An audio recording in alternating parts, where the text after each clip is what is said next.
जय श्री राम दोस्तों, कैसे हैं आप सब। आप सभी पर राम की कृपा बनी रहे। आप सभी का स्वागत है हमारे चैनल आसान पूजा विधि में।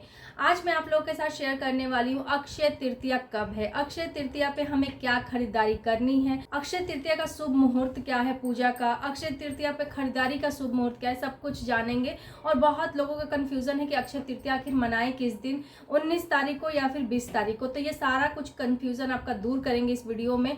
और उस दिन आपको क्या करना चाहिए, क्या नहीं करना चाहिए, क्या करने से हमें किस तरह क्या अक्षय पुण्य प्राप्त होगा, ये भी आपको वीडियो में बताएंगे। तो चलिए वीडियो में आगे बढ़ते हैं और आपको बताते हैं। तो सबसे पहले जान लेते हैं कि अक्षय तृतीया कब मनाई जाती है। तो अक्षय तृतीया बैसाख मास के शुक्ल पक्ष की तृतीया तिथि को मनाई जाती है। अक्षय यानी कि क्षय ना होना, वृद्धि होना, कोई भी कार्य में वृद्धि होना, उसको अक्षय कहते हैं। अक्षय तृतीया को पूरे दिन शुभ मुहूर्त रहता है। कोई भी अगर आपको शुभ कार्य करना है तो आप अक्षय तृतीया वाले दिन कर सकते हैं, बिना मुहूर्त दिखाए, बिना पतरा जो होता है लोग दिखवाते हैं पंडित जी से, शुभ मुहूर्त देखकर कोई भी कार्य करते, तो वो आपको दिखाने की जरूरत नहीं है। आप बिना शुभ मुहूर्त दिखे आप उस दिन पूरे दिन कार्य कर सकते हैं, जब तक तृतीया तिथि है तब तक। इतना शुभ माना जाता है। उस दिन किया हुआ कोई भी दान पुण्य हमें 1000 गुना बढ़ के मिलता है, जैसे कि मैंने आपको बताया।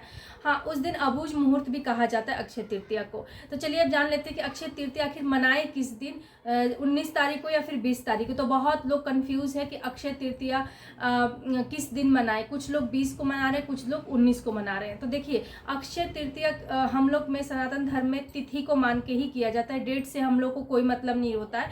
जिस समय तिथि लगती है और जिस समय तिथि उतरती है उसके हिसाब से हम लोग कोई भी पर्व, कोई भी त्योहार हम लोग मनाते हैं। तो अक्षय तृतीया जो है वो लग रही है 19 तारीख को। 19 तारीख को लग रही है सुबह के 10:49 से शुरू हो रही है, और 20 तारीख को 7:27 तक जो मुहूर्त है वो रहेगी, तृतीया तिथि रहेगी। तो इसको देखते हुए आप 19 तारीख को भी खरीदारी कर सकते हैं। बहुत लोग 19 तारीख को ही मना रहे हैं। और 20 तारीख को क्योंकि उद्या तिथि 20 तारीख को भी लग रही है, जैसे कि 7:27 तक रहेगी 20 तारीख को। तो उस दिन भी पूरे दिन अगर आपको 19 तारीख को टाइम नहीं मिल पा रहा है, आप खरीदारी नहीं कर पा रहे हैं, तो आप 20 तारीख को भी कर सकते हैं। पूरे दिन ही माना जाएगा। तो चलिए अब जान लेते हैं कि शुभ मुहूर्त कब है पूजा का। पूजा का शुभ मुहूर्त है 19 तारीख को ही पूजा का शुभ मुहूर्त है। 10:49 से लेकर 12:21 तक आपको पूजा का मुहूर्त है। आप उस समय पूजा कर सकते हैं। आपको अक्षय पुण्य की प्राप्ति होगी। माता लक्ष्मी की, विष्णु भगवान की पूजा की जाती है। जो भी हम खरीदारी करके लाते हैं उसकी भी पूजा करते हैं। तो खरीदारी का भी शुभ मुहूर्त जान लेते हैं। तो देखिए, खरीदारी तो आप पूरे दिन कर सकते हैं। 19 तारीख को आप 10 बजे से लेकर 11 बजे से लेकर आप पूरे दिन खरीदारी कर सकते हैं, जब जितनी तृतीया तिथि में, ठीक है। उसका कोई शुभ मुहूर्त नहीं है। और आप 19 तारीख को 10:49 से लेकर अगले दिन 20 तारीख को सुबह के 6:30 बजे तक खरीदारी कर सकते हैं। कोई दिक्कत नहीं है। आप पूरे दिन खरीदारी का कोई शुभ मुहूर्त नहीं है। आपको सुबह टाइम मिलता है सुबह जाइए, शाम को टाइम मिलता है शाम को जाइए। और जैसे कि मैंने आपको शुरू में ही बताया कि 20 तारीख को भी आप सुबह में खरीदारी कर सकते हैं। अगर सुबह में टाइम नहीं मिलता तो आप दोपहर में भी, शाम को भी जाके कर सकते हैं खरीदारी, क्योंकि सुबह में अक्षय तृतीया उदय तिथि को देखते हुए आप मना सकते हैं। पूजा आप सुबह में कर सकते हैं 6 बजे 7 बजे तक, ठीक है। तो अब जान लेते हैं कि हमें खरीदना क्या है, क्योंकि अक्षय तृतीया पे खरीदारी का ही शुभ मुहूर्त होता है। पूजा के साथ साथ हम खरीदारी भी करते हैं। तो खरीदना क्या है, तो देखिए, सोना खरीद सकते हैं, चांदी खरीद सकते हैं, लेकिन इतनी महंगाई में आजकल सोना चांदी बहुत महंगा हो गया, कोई नहीं खरीद पाएगा। तो और बता देते हैं कि जो समर्थ है, जो खरीद सकता है वो खरीदेगा ही। और आप उस दिन प्रॉपर्टी ले सकते हैं, वाहन ले सकते हैं, घर खरीद सकते हैं, कुछ भी, ठीक है।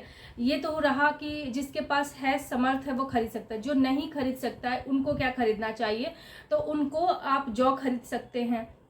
आप उस दिन मिट्टी का बर्तन खरीद लीजिए, कुछ भी, कलश या फिर कोई भी पात्र मिट्टी का। उस दिन आप कौड़ी खरीद सकते हैं, पीली सरसों खरीद सकते हैं, जौ खरीद सकते हैं। ये सारा कुछ आप खरीद सकते हैं। हल्दी का गांठ आप खरीद सकते हैं। तो ये तो वो लोग खरीद सकते हैं जो कि सोना चांदी नहीं खरीद पाते, या कोई भी इसको खरीद सकता है, ठीक है।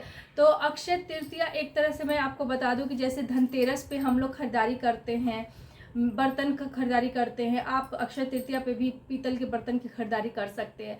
तो वही सेम ये अक्षय तृतीया है, इस पे भी आप इसको धनतेरस की तरह ही देख सकते हैं और धनतेरस की तरह ही मना सकते हैं। जो चीज़ें खरीद के हम लोग लाते हैं उसकी पूजा करते हैं, माता लक्ष्मी की पूजा करते हैं, विष्णु भगवान की पूजा करते हैं, और उसके बाद हम जो भी लाते हैं उस कहा जाता है ऐसा कि घर में जो भी आता है उससे हमारे घर में समृद्धि आती है, हमारे घर में सुख शांति बढ़ती है, और वो जो चीज़ें हम खरीदते हैं वो 10 गुना 1000 गुना बढ़ता है। ठीक है, तो उस दिन आप दान पुण्य जरूर करें, क्योंकि देखिए ये सारी चीज़ें तो यहीं धरी रह जाएंगी, जो हमारे साथ जाएगा वो दान पुण्य जाएगा। तो आप दान पुण्य कर सकते हैं। आपको क्या करना, उस दिन आप घड़ा में पानी भर के, जैसे सुराही होता है उसमें पानी भर के आप उसका दान करें।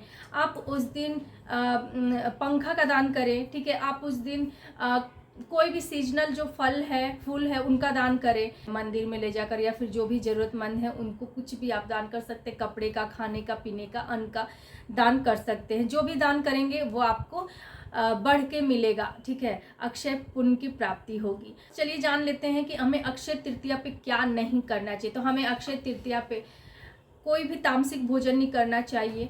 हमें अक्षय तृतीया पे किसी का दिल नहीं दुखाना चाहिए, किसी के मन को ठेस नहीं पहुंचाना चाहिए। अक्षय तृतीया पे हमें शुद्ध सात्विक तरीके से रहना चाहिए और शुद्ध सात्विक भोजन भी करना चाहिए। इस वीडियो में इतना ही। वीडियो आप लोग लाइक कर दीजिए और इस वीडियो को ज़्यादा से ज़्यादा शेयर कर दीजिए। चैनल पे न्यू है तो सब्सक्राइब करके इस छोटी सी फैमिली के साथ जुड़ जाइए। और हाँ, कॉमेंट में जय श्री राम जरूर से जरूर लिख दीजिए। आप सभी को जय श्री राम, जय मन, हर हर महादेव।